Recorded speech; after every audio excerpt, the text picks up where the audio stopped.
En quoi consiste donc le parachèvement du plan de Dieu concernant l'humanité? Puisque dans l'Apocalypse, le Seigneur vient non pas détruire l'humanité, mais parachever ce qu'il a commencé à la fondation du monde.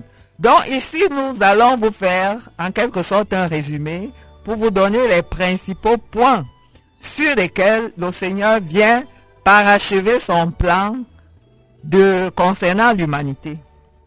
Premièrement, Dieu dans l'Apocalypse rappelle le but de la création de la vie humaine. Dieu rappelle que les âmes humaines ont été créées pour évoluer sur un chemin de maturation pendant qu'elles marchent sur la terre. Ce chemin de maturation s'appelle le chemin de la foi, jusqu'à porter ces 7 esprits.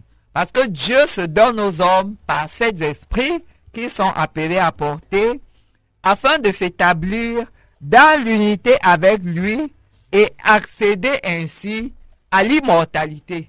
Ce n'est jamais par la chair que l'être humain accède à l'immortalité, mais c'est toujours par son âme, à condition d'avoir rempli les conditions que le Seigneur a prévues.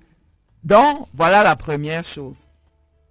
La deuxième chose, dans le livre de l'Apocalypse, le Seigneur annonce la fin des temps prophétiques et le début des temps éternels.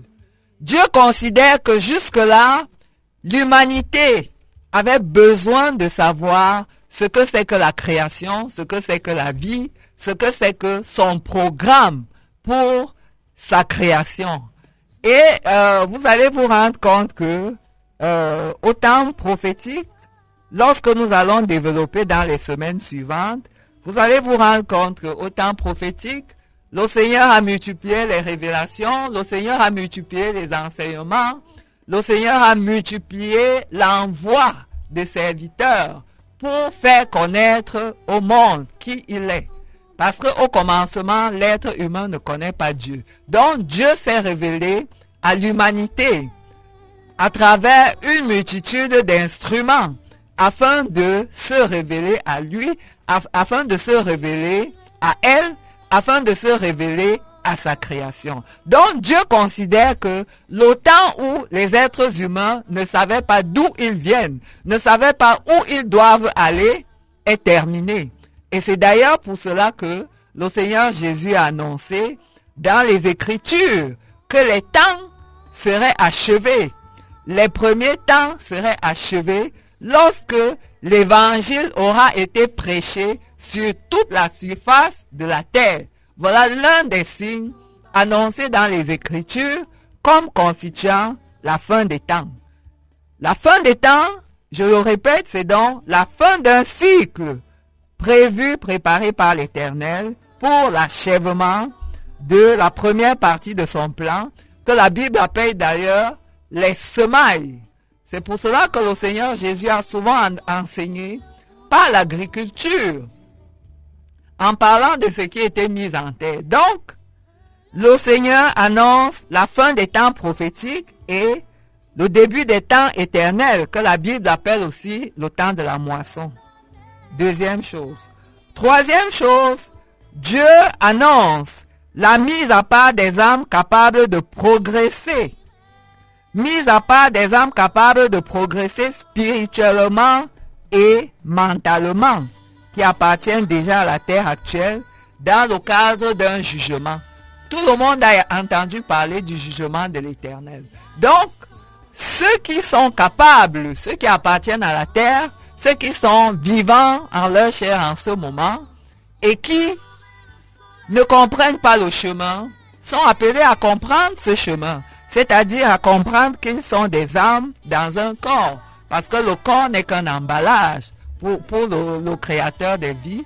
Le corps n'est qu'un emballage qui a été créé pour faciliter le chemin des âmes, pour faciliter l'acquisition de ce que chaque âme doit acquérir pendant son passage sur la terre, afin de parvenir à la vie éternelle. Donc le Seigneur considère que tout ayant été préparé, tout ayant été enseigné, maintenant il met d'un côté ceux qui sont capables de progresser spirituellement et mentalement, appartenant ainsi à ce que le livre d'Apocalypse appelle la nouvelle terre. Et ceux qui n'en sont pas capables, parce qu'il y a une bonne partie également qui n'en est pas capable, peut-être pendant que le Seigneur envoie à nouveau ses envoyés, ceux-là vont se mettre à niveau, parce que le Seigneur avait promis de ne plus détruire la terre, donc ceux-là vont comprendre, à cause des signes qui vont leur être rappelés que ce que le Seigneur a annoncé, puisque c'est en train de s'accomplir, nous n'avons aucun moyen d'échapper à ce qu'il a prévu de faire à ce moment-là. Donc, Dieu annonce pour ceux qui ne sont pas capables de s'adapter, pour ceux qui ne sont pas capables d'appartenir à ces nouveaux temps. Dieu annonce la purification de la terre, la venue des fléaux. Certains fléaux ont commencé. Des gens ont commencé à vivre des choses étranges qu'ils n'avaient jamais vues. Dieu annonce la purification de la terre de toutes les âmes incapables de progresser et ayant rejeté son alliance dans le cadre d'un jugement et d'une guerre spirituelle contre le monde des ténèbres. Parce que ce jugement ne concerne pas seulement les êtres qui marchent physiquement. Ce jugement concerne également les êtres qui marchent spirituellement, parce que toute création, que ce soit les êtres spirituels ou les êtres physiques, toute création a un créateur, et ce créateur, c'est le Dieu de tout l'univers. Donc, en ce moment, pour faire entrer la création, pour faire entrer l'humanité et toute la création dans ces temps nouveaux, il a prévu que il remettrait le compteur à zéro, et dans le cadre de cette remise à zéro, tous ceux qui ne sont pas capables d'entrer dans ce nouveau temps, que ce soit des hommes, que ce soit des esprits, seraient jugés. Donc, quatrième chose, Dieu annonce la purification de la terre, de toutes les âmes incapables de progresser et ayant rejeté son alliance dans le cadre d'un jugement et d'une guerre spirituelle. Cinquième chose, Dieu annonce la restauration des conditions de progrès des âmes humaines vers la perfection de Dieu. L'Éternel a prévu que toutes les âmes puissent grandir. Toutes les âmes puissent grandir suivant le programme, suivant le processus qu'il a préparé dans le cadre de la marche de la foi et atteindre ce qu'il appelle la perfection de Dieu et pouvoir ainsi hériter de l'immortalité. Cinquième chose, ça c'était le cinquième élément. Sixième élément, Dieu décrit la nouvelle humanité établie sur la terre à la fin de l'exécution de sa feuille de route. C'est ce que la Bible appelle la nouvelle terre.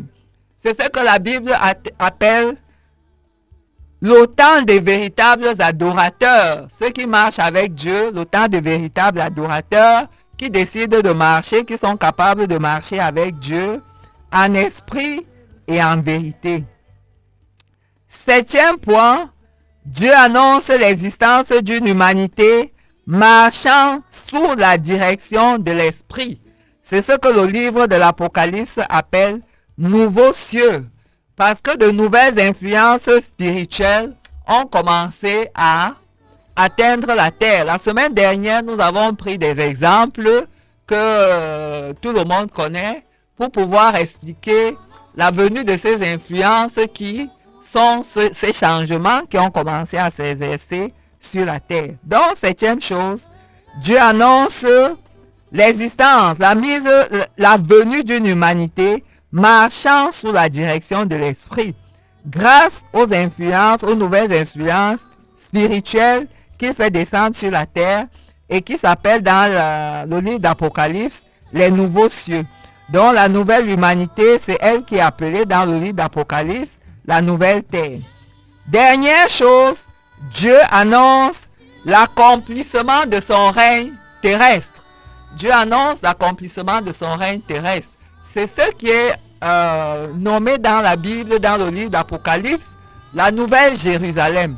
Donc voilà présenté quelques-uns des points sur lesquels sur lesquels l'Éternel assemble son peuple afin qu'il devienne capable de porter la vie, afin qu'il devienne capable d'appartenir à la nouvelle terre et ainsi de pouvoir faire les luttes qui ont été prévues, de pouvoir appartenir à ce monde nouveau que l'Éternel a préparé, où les hommes sont non plus des êtres temporels, c'est-à-dire appelés à aller à la poussière, appelés à aller à la poussière dans leur chair, mais également dans leurs âmes, sans espérance d'aller à la vie éternelle, surtout pour ceux qui n'ont pas compris le chemin, mais de plus en plus et de mieux en mieux des êtres spirituels.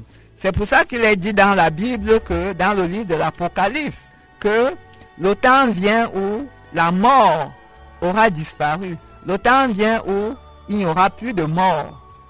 Et voilà ce qu'il faut retenir de ceux qui se préparent.